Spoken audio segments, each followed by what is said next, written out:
Well, now to the battle against the radical Islamic terrorists overseas. The president facing a bit of a dilemma as he works on a campaign promise to destroy ISIS and Syria in Iraq.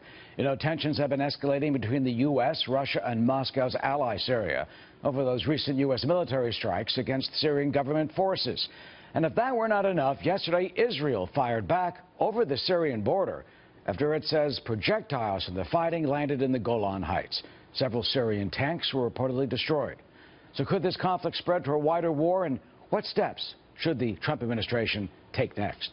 Ambassador John Bolton is a former U.S. ambassador to the United Nations, Fox News contributor, senior fellow at the American Enterprise Institute, and chairman of the Gatestone Institute here in New York. You know, Ambassador, I was on the Syrian border in the Golan Heights on Thursday, visiting Israel and Jordan, and you know, people there were optimistic about the fight against ISIS, but they do have a concern that the conflict between Washington, Moscow, Damascus, and more importantly, Tehran, could potentially spread.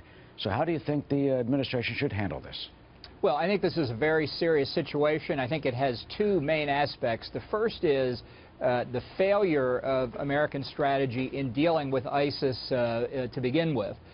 By relying on the Iraqi government, which is effectively a satellite of the Ayatollahs in Tehran, they have allowed Iran to set the stage to link up with the Assad regime in Syria, Hezbollah, and other terrorist groups. And we find Russia allied with Syria and Iran. So in our efforts against ISIS, we're putting ourselves right in the middle of this coalition effort that's being put together without really being prepared for it.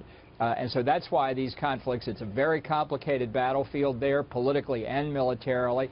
And I don't think we thought that through when we started this strategy of helping. How can we prepare for it? What should we do? Well, I think it ties into the second element, which is once ISIS is defeated, and it will be defeated, the only question is when. It should be sooner rather than later. But once it's defeated, it will leave a power vacuum, and Iran and the Assad regime and Russia and Hezbollah will move to try and fill it. That's why I think what we need to do is get more Arab forces involved, not the Iraqi forces under the influence of Iran, but from Egypt, Jordan, the Gulf monarchies. They have a big stake here too, maybe even bigger than ours. They have not participated in this fight as much as they should have. In fact, some of them have been on the side of ISIS, if you believe press reports.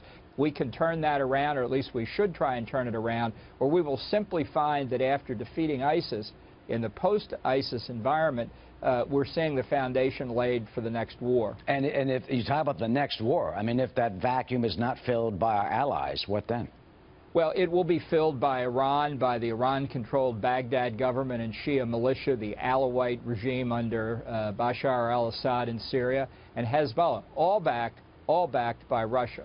So this is, I think this requires strategic thinking as we move to the conclusion of the struggle against ISIS to get the right structures and forces in place, and then to think about what we want the region to look like after it's defeated. Giving these Sunni areas in western Iraq and eastern Syria back to a Shia-dominated Baghdad government on the one hand, or the Assad regime on the other, I think is a non-starter. It's just going to mean more conflict sooner rather than later. Well, do you think that's even a possibility or a probability?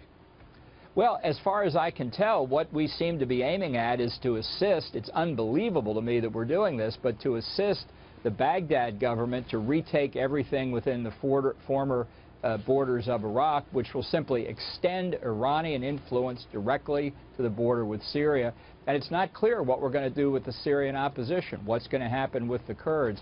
I just don't think this was well thought out in the Obama administration, and worryingly, it's not apparently thought out in this administration either. You're hitting something that's so important because it's what's called the Shiite Crescent. It's the influence of Iran, all the way from Tehran, right through Yemen. We see it in the Saudi battle against the Houthis, right on through, as you say, Iraq and Syria to Lebanon. And when you're standing on the Golan Heights looking at the border, you see Syria, you're right there at the town, and you see Lebanon, and you see the threat, especially consider that Hezbollah is right across the border. Right, and on a clear day you can see Damascus, and I think one thing Israel definitely doesn't want with all of its other problems is Iran or Iranian-backed forces on its border there at the Golan Heights. So this is very serious. It's serious for Israel, it's serious for the Gulf Arab oil-producing monarchies, it's very serious for the United States, too. We need a strategy to deal with the final defeat of ISIS and then for the Middle East post-ISIS. And do you think that strategy could come in the reported potential summit meeting at Camp David? My colleague, as you know, Ben Advansky here, saying that there's thought at the White House for this type of Camp David summit of our Arab allies dealing with this. Let me read you what we wrote, saying, quote, a Middle Eastern expert who is close to the White House told Fox News that the meeting being discussed would be a move to restore American alliances weakened during the Obama years. The White House plans are being formulated partly in response to calls in the Middle East for reinvigorated American leadership. So what do you think that reinvigorated American leadership could finally look like? And do you think a Camp David type summit that we've seen before when dealing with the Middle East could potentially have some success? Well, I think such a summit could be very useful, and to have the Arab leaders there, and, you know, if you really want to go for it, have Prime Minister Benjamin Netanyahu of Israel there, too. Look, our Arab friends in the region for 8 years were pulling their hair out as they watched Barack Obama's tilt toward Iran, the central banker of international terrorism, country pursuing nuclear weapons, and by the way, it still is despite the Iran nuclear agreement. I think they're heartened by the direction the Trump administration has taken, certainly by the words of the president.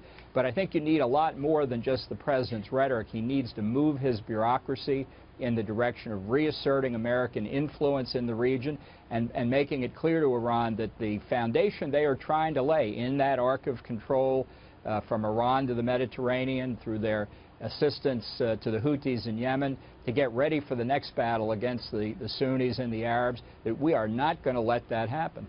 And that could be the focus of that purported Camp David summit. If it comes, we will be on it, of course. Ambassador John Bolton, always good to see you on our Sundays.